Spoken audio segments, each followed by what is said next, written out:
अब बिहार की कर लेते हैं, जहां बिहार में 6 मई को मंत्रिमंडल विस्तार संभव। 16 मंत्री पद बीजेपी जेडीयू को मिल सकते हैं। एलजेपी आर के कोटे में 2 मंत्री संभव है। मांझी उपेंद्र कुशवाहा की जो पार्टी है वो एक मंत्री पद संभव है। तो ये अपडेट आपको दे रहे हैं, जहां बिहार में मंत्रिमंडल विस्तार और ये जो संभावित फॉर्मूला है वो इस वक्त आपको बता रहे हैं। 6 मई को मंत्रिमंडल विस्तार संभव है। 16 मंत्री पद बीजेपी जेडीयू के कोटे में और एलजेपी आर को 2 मंत्री पद संभव। मांझी उपेंद्र कुशवाहा की पार्टी को एक मंत्री पद संभव है।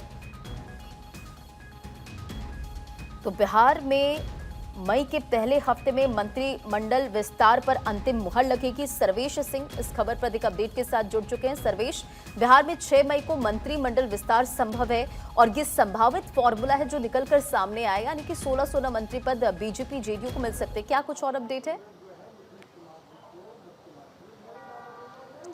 देखिए, 36 मंत्री बिहार में बनाए जा सकते हैं और निश्चित तौर पे इस अगर 36 मंत्री बनाए जाते हैं तो 16 मंत्री बीजेपी कोटे से, 16 मंत्री जेडीयू कोटे से, 2 मंत्री एलजेपीआर से और 1 हम से और 1 आरएलएम से होगा। तो ऐसी परिस्थिति बनती नजर आ रही है। और निश्चित तौर पे देखिए, जब सम्राट चौधरी दिल्ली गए थे, प्रधानमंत्री मोदी से उनकी मुलाकात हुई थी, वहाँ पे जो संभावित सूची है उसको लेकर उनकी बैठक भी हुई, वहाँ पे उनकी चर्चा हुई। इसके बाद सम्राट चौधरी जब पटना आए तो पूर्व मुख्यमंत्री नीतीश कुमार से वो मिलने गए और उन्होंने वहाँ पे भी जाकर संभावित जो मंत्रियों की सूची है उस पर बातचीत की है। जो नाम संभावित जो नाम सामने आ रहे हैं उसके बारे में रंजना मैं आपको बताना चाहूँगा कि श्रवण कुमार, लेसी सिंह, अशोक चौधरी, मदन सहनी, उमेश कुशवाहा, जमा खान, भगवान सिंह कुशवाहा, श्याम रजक, ये नाम है जेडीयू कोटे से। इसके अलावा 2 लोग पहले ही मंत्रिमंडल में शामिल हो चुके हैं जेडीयू कोटे से, विजेंद्र यादव और विजय चौधरी। और अगर भाजपा की बात करें तो सम्राट चौधरी मुख्यमंत्री हैं भाजपा कोटे से ही। और जो मंत्रियों की संभावित जो सूची है उसमें मंगल पांडे, विजय सिन्हा, श्रेयसी सिंह, दिलीप जायसवाल, प्रमोद चंद्रवंशी, नीतीश मिश्रा, रामकृपाल यादव, निशा सिंह जो कटिहार के इलाके से आती हैं उनका नाम है, जनक राम, संजय सिंह टाइगर और लखेंद्र पासवान का नाम सामने आ रहा है।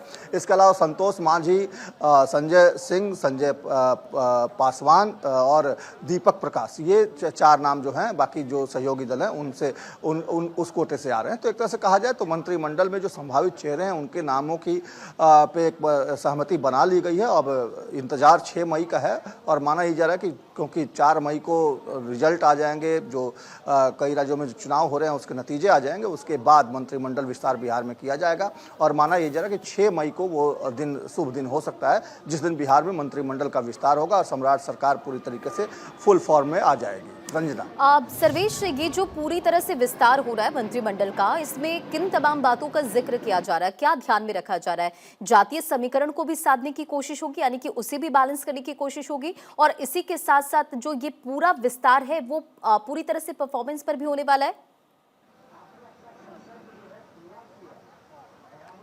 रंजना, देखिए, सोशल इंजीनियरिंग का ख्याल रखा जाएगा। जो जिस जाति की जितनी संख्या है उसकी उतनी हिस्सेदारी होगी बिहार में मंत्रिमंडल में भी। और माना यही जा रहा है कि हर जाति हर वर्ग को जिसकी जितनी संख्या है उसके हिसाब से उसको प्रतिनिधित्व मिलेगा। और कमोबेश वही फार्मूला अपनाया गया पिछली सरकार में भी, जब मंत्रिमंडल विस्तार हुआ था तो इसी फार्मूले पर मंत्रिमंडल में लोगों का नाम शामिल किया गया था। और इस बार भी माना यही जा रहा है कि सोशल इंजीनियरिंग का ख्याल रखा जाएगा। नीतीश कुमार इसके पक्षधर रहे हैं और सम्राट चौधरी भी उसके पक्षधर रहे हैं। तो ऐसी मान्यता है कि जो जिस जाति की संख्या ज़्यादा है उसको उतना प्रतिनिधित्व मिले और जिसकी संख्या कम है उसको थोड़ा कम तरजीह दी जाएगी। लेकिन तमाम जो जाति वर्ग हैं उन सभी का सामंजस्य इसमें बिठाया जाएगा और कोशिश यही की जाएगी कि हर जाति वर्ग के लोगों को प्रतिनिधित्व मिले। और सर्वेश, ग्राउंड पर क्या स्थिति, क्योंकि अब वहां पर भी बहुत चीजें बदली हैं और जाहिर तौर पर ये जो विस्तार है, ये जो नाम है, अभी संभावित जो फॉर्मूला है वो हम देख पा रहे हैं।